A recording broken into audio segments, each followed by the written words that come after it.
Ang multa ng isang bus, 1 million pesos. Pero pag tiningnan mo yung documents nitong kapatid nating operator, malinaw na malinaw sa kanyang prangkisa, wala siyang violation na out of line. Dahil sa ganitong sistema ng LTO, ay naisin pa ni Congressman Busita na magsampa na lang ng kaso doon sa humuling enforcer, kaysa naman i-contest pa ang huli ng enforcer. Narito ating panoorin ang sistema ng LTO.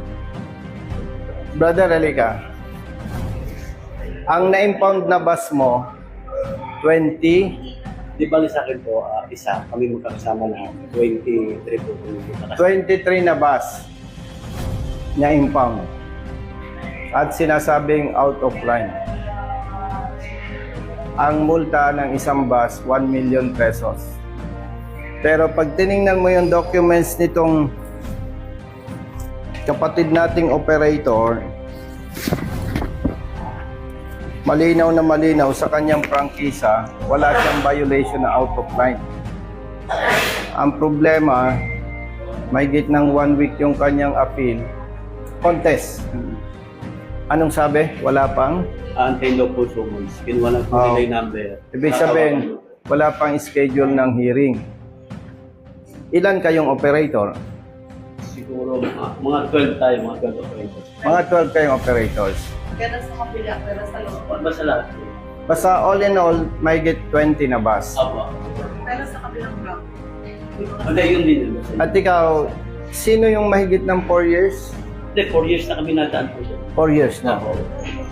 4 years na kayo doon. At saka wag na nating pag-usapan yung kwento. Yung ticket na wala daw siya doon sa approved authorized route na Makapagal. Eh ang linaw-linaw doon, pati nga uli, ang linaw-linaw na authorized route yung part yung Makapagal. Yung TOP. Yung TOP muna, nasan?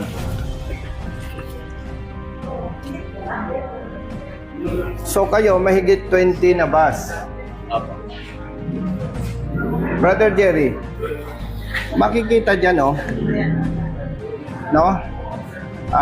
Outside its authorized approved route. Malagay, di ba? Yes, sir. Pero pag tiningnan mo yung prangkisa, nandito, na-check ko na eh. Pero ipakita rin natin yung prangkisa. Yan, brother, Baclaran, Parañaque, Fairview, Quezon City. No? Yan, makikita mo, vice versa. Tapos yung detalye ng ruta niya, di ba nakalagay doon, kumain siya sa Makapagal? Yes, po. Ayan, brother, hindi ko alam kung makikita ng ating mga babayan. Yan, Makapagal Boulevard, Yes, doon. Kita, no? Opo, kita-kita. Oo. So, yun ang, tapos may gitsang linggo na, wala pa scheduled hearing. Kaya saludo kami sa iyo, Congressman Busita, dahil ikaw lang ang matyagang tumutulong sa amin. Sana manalo ka pagka-senator para may kakampi na kami na mas mataas pa na posisyon.